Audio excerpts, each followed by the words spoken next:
Olá, bem-vindos a mais uma exploração profunda aqui no nosso espaço. Hoje a gente mergulha num material que é, ao mesmo tempo, um diagnóstico e uma proposta, assim, bem ousada para o Brasil.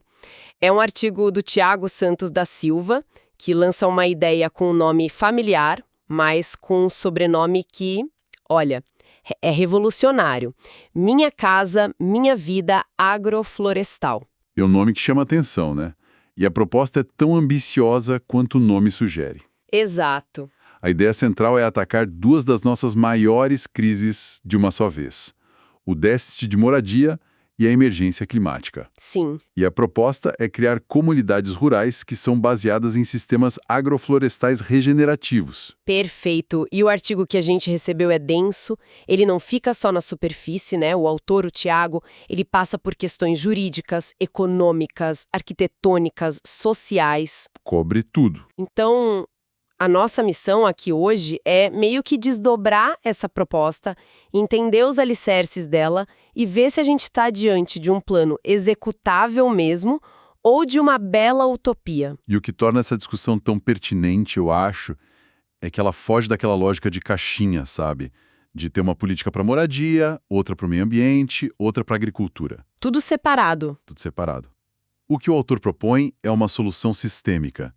Ele argumenta que os maiores desafios do país não são problemas isolados, mas sintomas de um mesmo modelo. O ponto de partida dele é: e se a solução também for integrada? A questão que fica é: os pilares que ele usa para construir essa ponte entre moradia e floresta, eles são sólidos o suficiente? Ótima pergunta. Então vamos começar pelo começo, pelo mais pragmático possível. No papel, a lei brasileira permite uma loucura dessas? Porque, olha, parece algo de outro mundo. Então, e essa é a primeira grande surpresa do artigo. O autor faz quase um trabalho de arqueologia jurídica. A arqueologia, como assim? Ele não está propondo criar leis novas do zero. Ele está mostrando que as ferramentas para construir essa visão já estão na nossa caixa de ferramentas, talvez um pouco enferrujadas, sabe? Que ferramentas seriam essas? Bom, ele começa pelo óbvio, a base de tudo. A Constituição de 88, que coloca a moradia como um direito social fundamental, né? Certo. Depois ele desce para o Estatuto da Cidade, que diz que toda propriedade precisa cumprir uma função social. Mas o pulo do gato mesmo é quando ele conecta isso com a legislação mais recente. A lei do novo Minha Casa Minha Vida, de 2023, já prevê modalidades rurais, ou seja, a porta para construir no campo ela já está legalmente aberta. Entendi. Então a parte do Minha Casa Minha Vida já tem um caminho. Mas e a parte agroflorestal? Onde que a floresta entra nessa equação legal? É aí que a conexão genial acontece.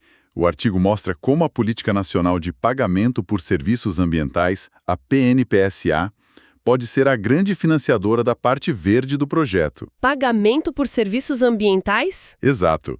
Essa lei permite que pessoas e comunidades sejam remuneradas por conservar o meio ambiente. Na prática, as famílias que morassem nessas comunidades poderiam receber dinheiro pelo carbono que suas agroflorestas estocam, pela água que ajudam a proteger, Nossa! pela biodiversidade que promovem. A floresta deixa de ser só um cenário e vira um ativo econômico. Isso muda tudo. A gente para de pensar na casa como um custo e começa a vê-la como um centro de produção. Exatamente. E não para por aí. O artigo ainda menciona outros instrumentos que já existem e facilitariam o processo. A REURB, por exemplo, que é basicamente a ferramenta para dar um CPF a um terreno que está irregular. Sim, para dar segurança jurídica. Isso. E também o PNHR, o Programa Nacional de Habitação Rural, que é tipo o avô do Minha Casa Minha Vida Rural. Do ponto de vista da lei, não tem desculpa. O terreno está preparado. Ok, então, no papel, a lei permite. Mas a gente sabe que no Brasil, entre o papel e a realidade, tem um abismo chamado orçamento. Como essa conta fecha? O artigo fala em valores de 120 a 180 mil reais por casa, mais uns 10 a 40 mil por hectare para implantar a agrofloresta. Parece muito dinheiro para um programa social. Se a gente olhar como um custo puro e simples, parece mesmo. Mas o argumento central do artigo é que essa análise é míope. A gente precisa olhar como um investimento com múltiplos retornos. Um investimento. Sim, alguns imediatos, outros em 20, 30 anos. A proposta não é só dar uma casa, é criar um sistema econômico local que se paga e gera riqueza. Certo, e de onde viria essa riqueza? Como esse sistema se tornaria autossustentável? São basicamente duas grandes fontes de receita. A primeira é a mais direta, a produção da própria agrofloresta. A comida. Exato. O artigo cita um dado muito forte, de uma revisão de estudos. Em 71% das comparações, os sistemas agroflorestais são mais rentáveis que as monoculturas. Mais. Pensa bem, em vez de depender só da soja, a família tem um portfólio. Frutas, hortaliças, madeira. Se o preço da açaí cai, a castanha segura a onda. É resiliência econômica na veia. Faz todo sentido. É a velha história de não colocar todos os ovos na mesma cesta. Mas e a segunda fonte de receita? Você mencionou a PNPSA antes. É a tal da economia do carbono? Isso. Porque, para ser sincera, isso ainda soa um pouco abstrato. Vender banana é uma coisa, agora, vender carbono sequestrado parece meio ficção científica para uma família no interior do Brasil. É um ponto excelente. E o mercado de carbono é complexo. Mas a proposta simplifica isso. O artigo estima que 1 hectare de agrofloresta pode sequestrar entre 7 e 25 toneladas de CO2 por ano. Uau! Com o preço do carbono, que já é uma realidade, variando entre 25 e 50 dólares a tonelada, a gente está falando de uma receita adicional que pode ir de 175 a mais de 1.200 dólares por hectare. Todo ano. E quem negociaria isso? Não seria a família sozinha, mas a cooperativa da comunidade, com apoio técnico. Esse dinheiro se somaria à venda dos produtos. Entendi. A cooperativa faria essa ponte. Exatamente. E quando a gente soma a renda da produção mais a renda dos serviços ambientais e ainda tira o que a família deixa de gastar na cidade, com aluguel, com transporte, a equação financeira começa a fazer muito sentido, sabe? Ok, a parte financeira, com alguma imaginação e boa vontade política, parece fechar. Mas vamos para o que mais me pegou nesse artigo. Como seria de fato morar num lugar desses? Essa é a parte que a proposta transcende a questão da moradia e vira um projeto de vida. Como assim? A inspiração vem de modelos que já funcionam pelo mundo, como o co-housing e as ecovillas. O artigo cita a Eco-Village at Ithaca, nos Estados Unidos. Não se trata só de construir umas casas verdes no meio do mato. E o que isso significa na prática? Como seria o desenho de um lugar assim? A imagem é a seguinte. Em vez de cada um ter seu lote gigante com um muro, as casas são agrupadas em núcleos compactos, mais densos. Ah, interessante. Essa decisão de design libera uns 80% da área total para o que realmente importa: as florestas produtivas e as áreas de regeneração. E as ruas internas seriam para pedestres, bicicletas. Os carros ficariam em estacionamentos na periferia. É uma quebra total com o modelo do subúrbio, do cada um no seu quadrado. Total. E no coração desses núcleos, o artigo prevê um monte de estruturas comunitárias. Um centro multiuso, uma cozinha coletiva, uma pequena agroindústria para agregar valor ao que é produzido ali. Para fazer a polpa, o doce? Isso. Mas aí vem uma das ideias mais, digamos, poéticas do texto. Lá vem.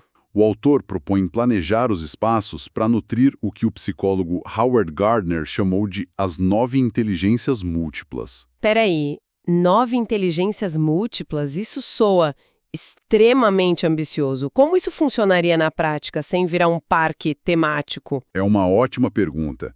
A ideia não é criar uma escola a céu aberto, mas garantir que a comunidade tenha espaços que estimulem diferentes talentos. Pensa assim, uma oficina de marcenaria bem equipada para a inteligência espacial. Certo. Um ateliê de artes para a pictórica. Um pequeno laboratório de ciência cidadã para a lógico-matemática. Trilhas de contemplação para a inteligência existencial. Entendi. A própria estrutura da comunidade ofereceria essas oportunidades. Exato.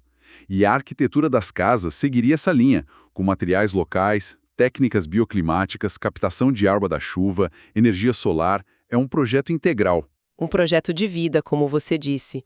Mas e o risco de virar uma bolha, uma comunidade isolada do resto do Brasil? Como se evita o isolamento? O artigo aborda isso diretamente. O objetivo não é o isolamento, mas a conexão saudável. A proposta inclui criar um sistema de transporte coletivo rural, de baixa emissão, que conecte essas novas comunidades à cidade mais próxima.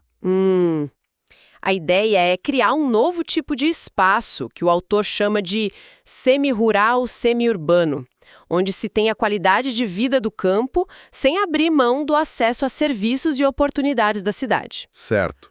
Então isso não é só uma ideia maluca de um artigo. O autor se baseia em exemplos que mostram que esse tipo de arranjo já funciona em outros lugares, né? Sim, e esse é um dos pontos mais fortes do argumento. Ele não está inventando a roda, está montando um carro novo com peças que já foram testadas. Como na Índia, por exemplo. Na Índia, por exemplo, já existe uma política nacional de agroflorestas e projetos pilotos chamados Agroforestry Model Villages, que são muito parecidos com a proposta. E em outros continentes? Na África, ele cita o Quênia, com programas de Forest Smart Housing e as Climate Smart Villages. Na Costa Rica, que é referência, tem cooperativas de produtores de café que usam o lucro da produção agroflorestal para financiar melhorias nas casas dos membros. E na Europa? Imagino que lá um modelo seja mais consolidado. Sem dúvida. O artigo menciona ecovilas como a de Siebenlinden, na Alemanha, que existem há décadas. Eles demonstram que uma alta qualidade de vida não depende de um alto consumo. Esses exemplos são a prova de conceito, né? E para além desses exemplos, tem a ciência, o que a pesquisa diz sobre a agrofloresta. A Embrapa, aqui no Brasil, confirma essas vantagens? Totalmente. O artigo se apoia muito em dados de instituições de peso como a Embrapa e o ICRAF, que é o Centro Internacional de Agroflorestas. E o que eles dizem? A ciência mostra sem rodeios as vantagens. Primeiro, a saúde do solo. Os sistemas agroflorestais, os SAFs, comprovadamente melhoram a fertilidade, aumentam a matéria orgânica. Isso significa menos dependência de fertilizantes químicos. E sobre o sequestro de carbono que a gente falou? Os dados são impressionantes. O artigo cita o exemplo de sistemas de cacau agroflorestal na América Central que conseguem estocar de 32 a até 95 toneladas de carbono por hectare. Nossa, é muita coisa.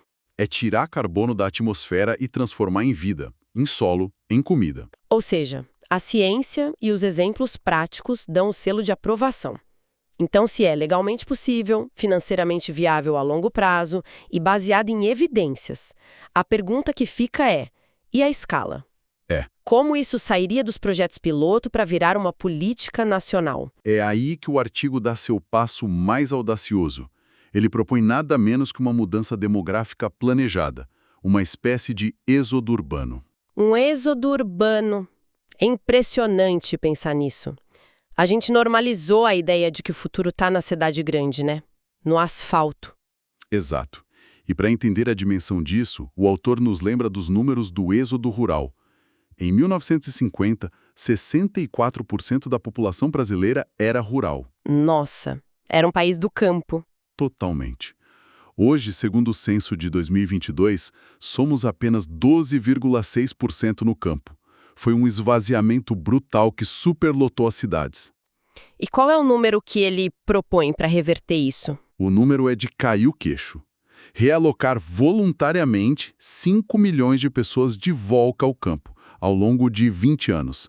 Isso daria algo em torno de 1,25 milhão de novas moradias rurais. 5 milhões de pessoas. Isso é a população de uma Noruega. É uma engenharia social gigantesca, é factível. É um número enorme, mas o artigo coloca em perspectiva.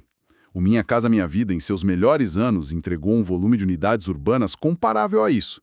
Não é uma escala que o Estado brasileiro nunca tenha operado, sabe? Entendi, a diferença é a lógica, o destino. Exato. E quais seriam as implicações disso para o país como um todo? O artigo analisa em duas frentes. Primeiro, o impacto nas cidades. Com menos gente pressionando por moradia e serviços nas periferias, haveria uma redução da pressão. Poderia ajudar a frear o crescimento desordenado. E no campo, o que aconteceria? Seria um choque de revitalização. Centenas de municípios pequenos que hoje perdem população veriam a chegada de famílias jovens, de crianças. Isso poderia reativar economias locais, reabrir escolas. Mas isso me levanta uma preocupação.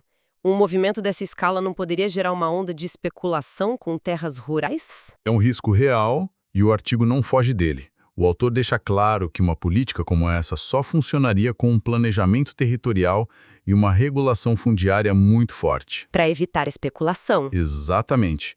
E outro ponto que ele toca é o da economia do trabalho. A proposta é baseada em cooperativas, em trabalho associado, para substituir a lógica do trabalho rural informal, precário, por um modelo que gera empregos verdes com dignidade. Ok, vamos tentar amarrar tudo isso. Depois dessa análise, fica claro que a proposta do Thiago Santos da Silva não é um delírio. É um modelo complexo, bem amarrado, com base legal, modelagem econômica. E com exemplos práticos e embasamento científico, né? Sim, é uma tentativa de conectar de forma muito concreta a agenda de justiça social com a de justiça ambiental. No fundo, o que a proposta faz é inverter a lógica. Em vez daquele lema de crescer o bolo para depois distribuir, ela usa a distribuição de um direito básico, a moradia, como o próprio motor do crescimento e da regeneração. A casa deixa de ser o fim da linha, um bem de consumo. E passa a ser o ponto de partida de tudo, da produção de alimentos, da captura de carbono, da criação de uma nova economia. É uma mudança de paradigma completa.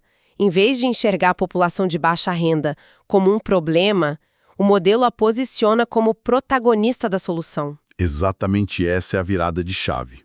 O artigo, claro, foca no Brasil. Mas se a gente pensar que dezenas de países enfrentam crises parecidas, a reflexão final que fica e que o artigo provoca é: e se a principal política de adaptação e mitigação climática de um país não fosse uma lei ambiental complexa, mas sim o seu programa de habitação popular?